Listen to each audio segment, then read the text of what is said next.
जनताको चासो र चिन्ता छैन, यहाँ सरकारलाई चाहिँ के भने भारतसँग सम्बन्ध बिग्रिन्छ कि यो कुरा उठाइयो भने भन्ने पो त्यो किसिमको पो एउटा चाहिँ दुष्ट प्रवृत्ति सरकारमा बसेका मान्छेहरूमा देखियो। हाम्रो राजदूतलाई दिल्लीबाट फिर्ता बनाउन सकिन्छ, जबसम्म इन्डियाले यो विषयमा सम्बोधन गर्दैन तबसम्म दिल्लीबाट राजदूत फिर्ता। जबकि गोर्खा भर्ती बन्द गर्ने यसरी तीव्र रूपमा आवाज उठिरहेको छ भने अनि थप फेरि महिलाहरूको समेत युवतीहरूको समेत त्यहाँ चाहिँ भर्ना खोलिने कुरा यो अत्यन्त आपत्तिजनक छ। ग्रेटर नेपाल राष्ट्रवादी मोर्चाका संयोजक फणिन्द्र नेपालज्यू, नागरिक अनलाइन टिभीमा यहाँलाई धेरै धेरै स्वागत छ। यहाँ धन्यवाद। धेरै नै विवादित, गत वर्ष धेरै विवाद भएको भारतले जुन चाहिँ नेपालको लिपुलेक हुँदै चाहिँ तिब्बतको मानसरोवर जाने जुन बाटो बनाउँदै थियो, धेरै विरोध भयो। नेपालले त्यसमा चाहिँ विरोध पत्र पनि पठाएको हो।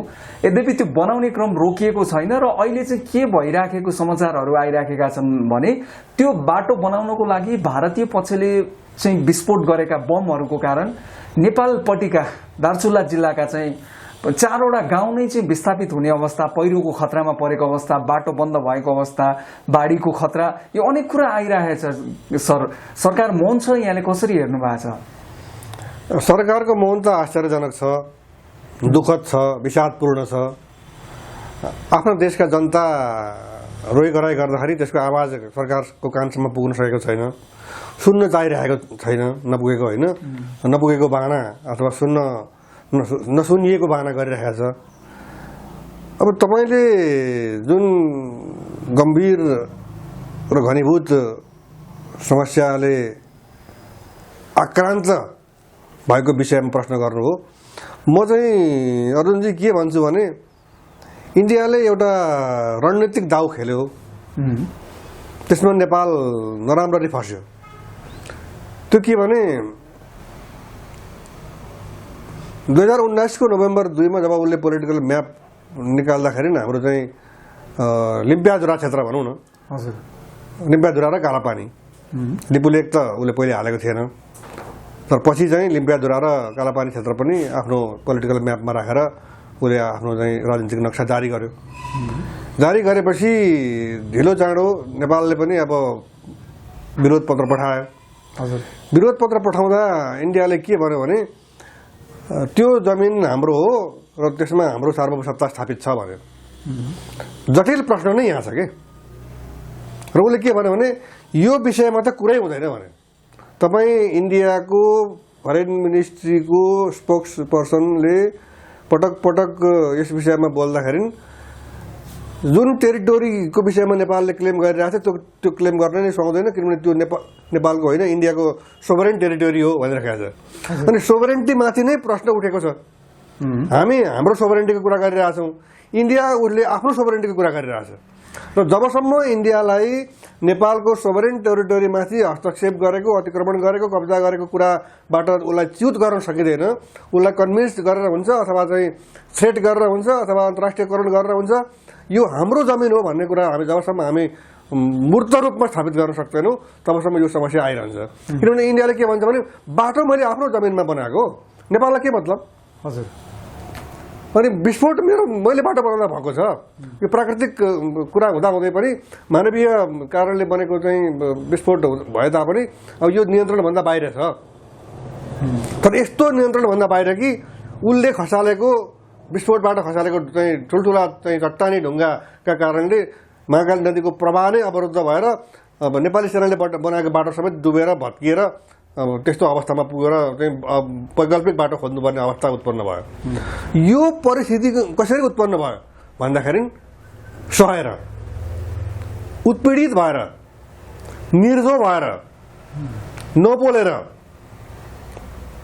अब तपाईँले भर्खर सुन्नुभयो त्यहाँको सिडिओले, दार्चुला जिल्लाको सिडिओले चाहिँ अब पत्रचार गर्दैछन्। त्यो पत्रचारको बारेमा हामीलाई केही पनि थाहा छैन भन्छ परराष्ट्र मन्त्रालय। अनि परराष्ट्र मन्त्रालय थाहा छैन भनेर भारतलाई सघाउ पुर्याइरहेको छ। किनभने गृह मन्त्रालयले परिस्थितिको जटिलताको अध्ययन गरेर त्यसको चाहिँ खबर गर्ने काम उसको हो, तर दुई देशको बीचको कुरा चाहिँ त्यसलाई समाधानतिर लैजाने, वार्तामा लैजाने, निर्णयमा पुर्याउने काम त फेरि परराष्ट्र मन्त्रालयको जिम्मामा छ। अब तपाईँले सुन्नुभयो हाम्रो चाहिँ दिल्लीमा रहेका हाम्रा राजदूत नीलाम्बर आचार्य उहाँले भन्नुभयो परराष्ट्रले मलाई केही सूचना गरेको छैन। आखिरी यदि यो विषयमा वार्ता गर्ने भएदेखि त राजदूतको भूमिका महत्त्वपूर्ण हुन्छ नि त। टाइम मिलाउनु पर्यो नि त। टाइम बााउन्डको कुरा आउँछ वार्ता भनेपछि उसको पनि समय मिल्नु पर्यो, नेपालको पनि समय मिल्नु पर्यो। हजुर। यद्यपि अब पटक पटक कोरोनाको बहाना गरेर चाहिँ अब उनीहरूलाई आवश्यक पर्दाखेरि चाहिँ कोरोना हुँदाहुँदै पनि नेपाल भ्रमण भइरहेको छ। अनि जब नेपालको समस्यामा छलफल गर्नुपर्ने कुरा हुन्छ त्यसलाई इग्नोर गर्दै इन्डिया भागिरहेको छ। अनि नेपालले चाहिँ इन्डियालाई किन बाध्य पार्न सकिरहेको छैन, हाम्रो कमजोरी के हो भन्नेतर्फ ध्यान दिने हो भने अब अहिलेको जुन मौनताबाटै हामीले उत्तर पाउँछौँ। होइन, अब यो त मौनताको कुरा आइहाल्यो होइन, तर त्यहाँ नेपालीको जुन चाहिँ अब 4वटा गाउँ कम्तीमा पनि 110 घर परिवार भनेको त धेरै ठुलो हो। 1200 चान्चुन मान्छे चाहिँ विस्थापित हुने अवस्था, प्रभावित हुने अवस्था। अब यत्रो ठुलो समस्यालाई अहिले पनि चाहिँ सम्बोधन नगर्नु भनेको त पक्कै पनि यसमा त कमजोरी त देखिन्छ नि। सरकारका सूचना संयन्त्रहरू त पक्कै पनि यति कमजोर त छैनन्। समाचारहरू आइराखेका छन्। सूचना संयन्त्रको कारणले यो समस्याको समाधान नभएको होइन, सूचना संयन्त्रले पठाएको सूचनालाई व्यवस्था गर्दै भारतको समर्थनमा मौनता साधेको कारणले गर्दा यो समस्या यसरी बल्झेको। नेपाल किन यो समस्याको दीर्घकालीन समाधान, तत्कालीन समाधान, रणनीतिक समाधान, त्यसलाई अल्पकालीन, दीर्घकालीन, मध्यकालीन के कुराहरूलाई लिएर जान सकिन्छ। प्रधानमन्त्रीले भन्ने म नक्सा बनाउँदिनँ, पहिले सेना हटाउँछु भन्ने, अनि फेरि सेना हटाउने कुरा छोडेर नक्सा बनाउने कुरा त सबैले स्वागत गरेको कुरा हो। यसमा कुनै विरोधको कुरा भएन, आपत्तिको कुरा भएन। तर के भने सेना हटाउँछु भन्ने कुरा पनि अब लालपुरले हातमा छ, धनीपुरले हातमा छ, तर जमिनमा हामी टेक्न पाउँदैनौँ। यो अवस्था इन्डियन साइडबाट हामीलाई पत्र पठाएर चाहिँ त्यो क्षेत्रमा नेपालीहरू घुसपेट गरिरहेको थाहा पाएको छौँ हामीले। त्यो त्यस्तो थाहा रोक्नु होला, तपाईँले सक्नु भएन भने हामीलाई खबर गर्नु होला भनेर हाम्रै भूभागमाथि दाबी गर्दै धारचुलाको चाहिँ डेपुटी डिस्ट्रिक्ट मेजिस्ट्रेटले हाम्रो सिडिओलाई पत्र पठाएको कुरालाई एकदम हल्का रूपमा लिएर केही नभए जस्तो गरेर सुदूरमुर्गे प्रवृत्ति यत्रो आँधी बेरीको हिसाबले चाहिँ बाढी आएको छ। हजुर।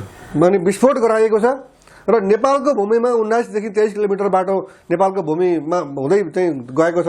लिपुलेकदेखि चाहिँ अब तिब्बतको मानसरोवरसम्म जाने प्रयोजनका निमित्त तिब्बतसम्म पुग्ने लिङ्क रोड भनौँ न। अनि होइन, अब त्यो लिङ्क रोड नेपाली भूमिमा बनेको कुरालाई किन नेपालले रोक्न सक्दैन? हिजो मैले 19 किलोमिटर बाटो, प्रचारमा 19 किलोमिटर छ, तर कसैले त्यो 22-23 किलोमिटरसम्म नेपालको भूमि पर्छ भनेर भनिरहेका छन्। अनि हिजो त्यत्रो लामो बाटो भन्दा पनि त विस्फोट भयो नि। हजुर। अब सरकारलाई सूचना त्यहाँ नेपाली सेना छ, सशस्त्र प्रहरी बल छ, जनपद प्रहरी छ, अनि राष्ट्रिय अनुसन्धान विभागका मान्छेहरू छन्। विभिन्न किसिमका चाहिँ जासुसी संयन्त्रहरू नेपालले त्यहाँ राखेको छ। तिनले पठाएको सूचनाको व्यवस्था किन गरियो? आफ्नो जमिनबाट बाटो बनाउँदाखेरि चाहिँ अब 19 किलोमिटर भनौँ न, जुन पत्रिकामा चर्चामा आएको छ, 19 किलोमिटर बाटो त एक रातमा त बन्दैन। पहिले पनि महाकाली नदी अवरुद्ध हुने गरी ढुङ्गाहरू खसेका छन् भन्ने कुरा समाचारमा हेडलाइन बनेर आएको।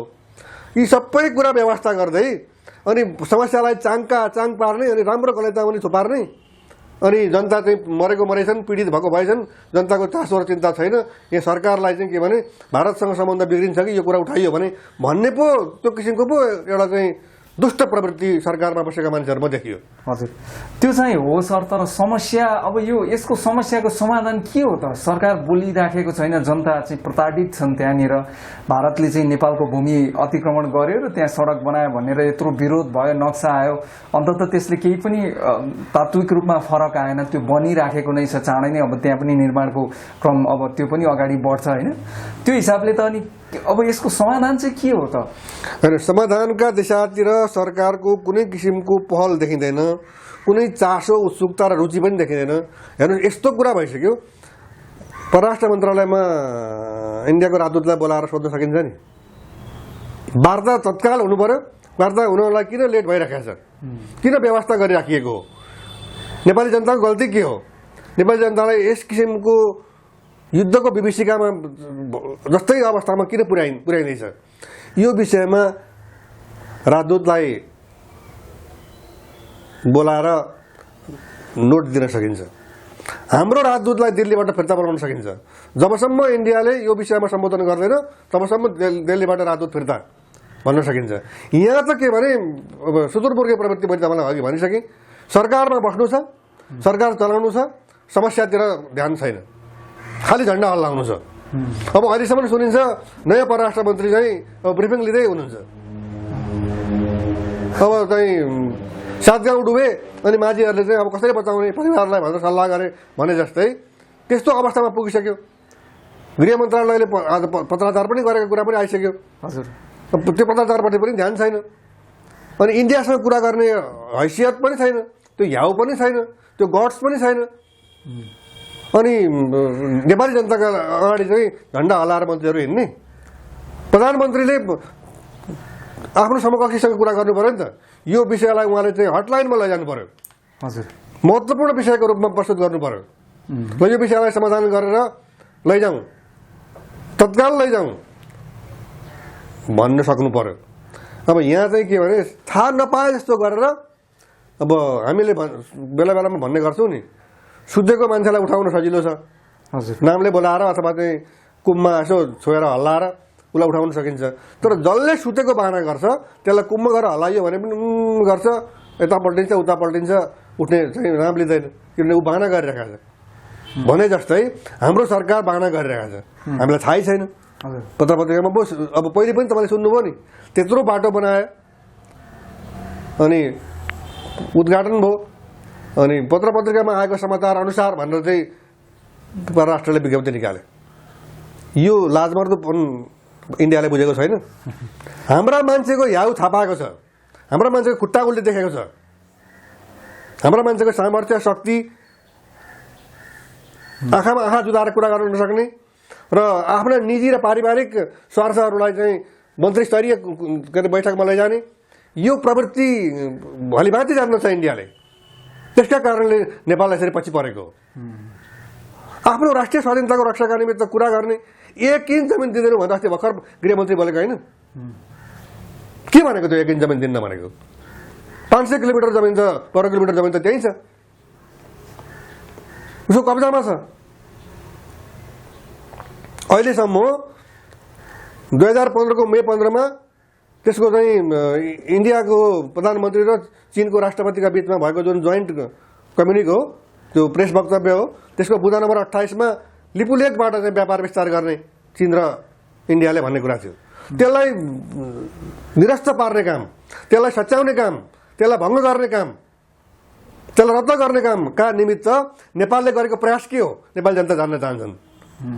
त्यतापट्टि त जान्छ छैन सरकारको, किनभने त्यही बाटोमा टेकेर त्यही फुटप्रिन्टमा लाई आधार बनाएर इन्डिया हिँडिरहेको छ। किनभने चीन मेरो साथमा छ, त्यो व्यापार गर्ने कुरामा के अरे त्यो मसी अहिलेसम्म सुकेको छैन। यद्यपि चीनले गल्ती भएको छ भने हामी करेक्सन गर्न तयार छौँ भनेको थियो। त्यो कुरालाई टेकेर अगाडि बढ्नुपर्छ नि। अनि हाम्रो परराष्ट्र मन्त्रालयले भन्नु पर्यो त्यहाँको हाम्रो राजदूतलाई, महेन्द्रबहादुर पाण्डेलाई, यो विषयमा चीनको धारणा के हो। अहिले तपाईँले भन्नुभयो नि के त समाधान, मैले देखेको समाधान एउटा महत्त्वपूर्ण समाधान के हो भने नि अर्जुनजी, अहिलेसम्म पश्चिममा त्रिदेशीय बिन्दु कुन हो? कहिलेकाहीँ तपाईँले सुन्नुहुन्छ नेताहरू सीमाविदहरू समेत चाहिँ अब जिब्रो चिप्ल्याएर लिपुलेख त्रिदेशीय बिन्दु हो भनेर भनेको पाइन्छ। लिपुलेख त त्रिदेशीय बिन्दु होइन। लिपुलेख त्रिदेशीय बिन्दु भनेर भन्ने नेताहरूले अहिले चुच्चे नक्सालाई हेर्नु नि। त्यसैले तर हामीले चुच्चे नक्सा बनायौँ, संशोधन गऱ्यौँ, आफ्नो नक्सा सच्यायौँ, स्वागतका कुरा हो। तर नेपालले चीन र भारतलाई पत्र पठाएर अब तत्काल त्रिदेशीय बिन्दु स्थापित गर्नु पर्यो भन्ने हो भनेदेखि त त्रिदेशीय बिन्दुले नै महाकाली नदी कहाँबाट उद्गम भएको हो र महाकाली पूर्वका जमिन कसका हुन् भन्ने कुरा त प्रश्न गरिन्छ।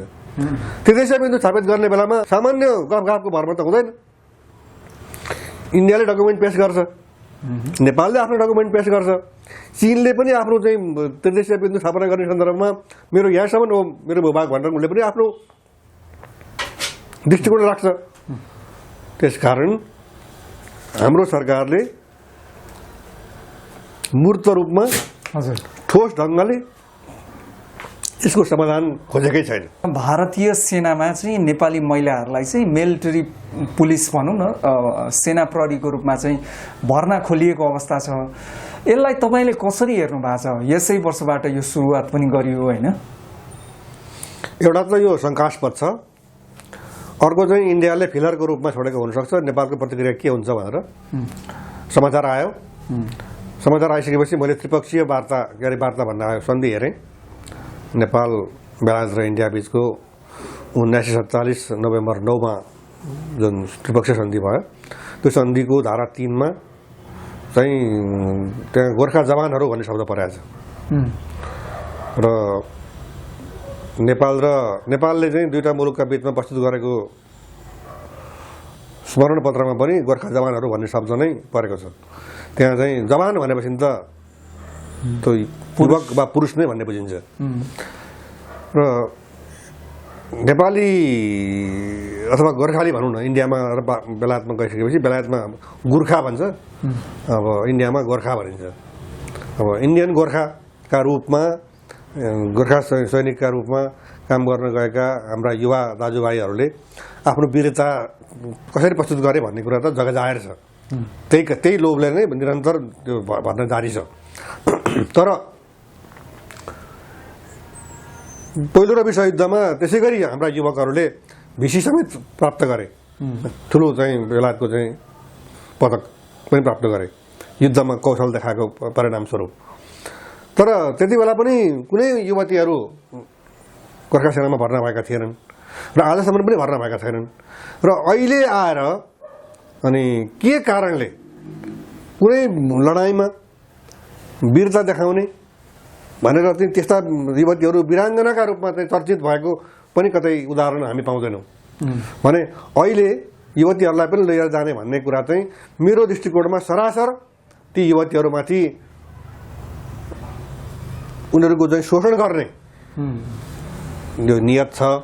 किनभने इन्टरटेनमेन्टका वस्तुका रूपमा अब सैनिक आवरणमा लैजाने, किनभने अब यो कुराले पनि के भने जागिरको कुरा भयो नि त, यहाँ आकर्षण हुनसक्छ। अब यहाँ भोको पेटका अगाडि चाहिँ अब कुनै आदर्श काम लाग्दैन। भोलि चाहिँ अब चाहिँ नेपाली युवतीहरू हामी त्यहाँ सेनामा जान तयार छौँ भन्न सक्छन्। तर राज्यले सोच्नु पर्यो नि त, जबकि गोर्खा भर्ती बन्द गर्ने यसरी तीव्र रूपमा आवाज उठिरहेको छ भने अनि थप फेरि महिलाहरूको समेत युवतीहरूको समेत त्यहाँ चाहिँ भर्ना खोलिने कुरा यो अत्यन्त आपत्तिजनक छ। यो यौन शोषण र उनीहरूको चाहिँ अरू किसिमका अन्य शोषण गर्ने एउटा मनसायले र चाहिँ अरू सैनिकहरूका मनोरञ्जनका साधन बनाउने बदनियतपूर्ण दुर्भावनापूर्ण सोच राखेर यो चाहिँ भर्ना आह्वान गरिएको भन्ने यो जुन यसको चाहिँ गेटा नेपाल राष्ट्रवादी मोर्चा एकदमै घोर रूपमा भर्सना गर्छ, निन्दा गर्छ। भर्ना आह्वान गरिसकिएको अवस्था छ। भारतीय दूतावासले त्यो चाहिँ भनौँ न एउटा विज्ञापनै सार्वजनिक गरिसकेको अवस्थामा यसको स्वीकृति नेपाल सरकारले नै दिएको हो, अर्थात् उहाँहरूले एकतर्फी रूपमा गर्नुभएको हो, के लाग्छ तपाईँलाई? होइन, अहिलेसम्म नेपाल सरकार र इन्डियाको सरकारका बिचमा गोर्खा भर्तीमा चाहिँ युवतीहरू पनि लिएर जान पाउने भन्ने विषयमा सम्झौता भएको देखेको छैन। किनभने त्रिपक्षीय सन्धिमा त्यो कुरा युवतीहरूको विषयमा, महिलाहरूको विषयमा त्यो कुराको कुनै उल्लेख पाइँदैन। त्यसकारणले यो इन्डियाको जबरजस्ती हो, यो हेपाई हो। अहिले पनि हाम्रा जवानलाई लिएर हामी माथि नै दुर्व्यवहार गरिरहेका छ। यो पो आश्चर्यजनक कुरा छ त। हामीले सहनुको पनि सीमा छ के? यो के भइरहेको हो? यो देश हो कि कसैको एउटा प्रशासनिक इकाइ हो? छुट्याउन मुस्किल भइरहेको छ। भनेपछि यो एकतर्फी रूपमा नै हो भन्ने तपाईँलाई लाग्छ? मेरो एकतर्फी रूपमा नै हो भन्ने निर्णय छ, मेरो चाहिँ त्यो धारणा छ र यो तुरन्त रद्द गरिनुपर्छ र नेपाल सरकारले तत्काल हस्तक्षेप गर्नुपर्छ।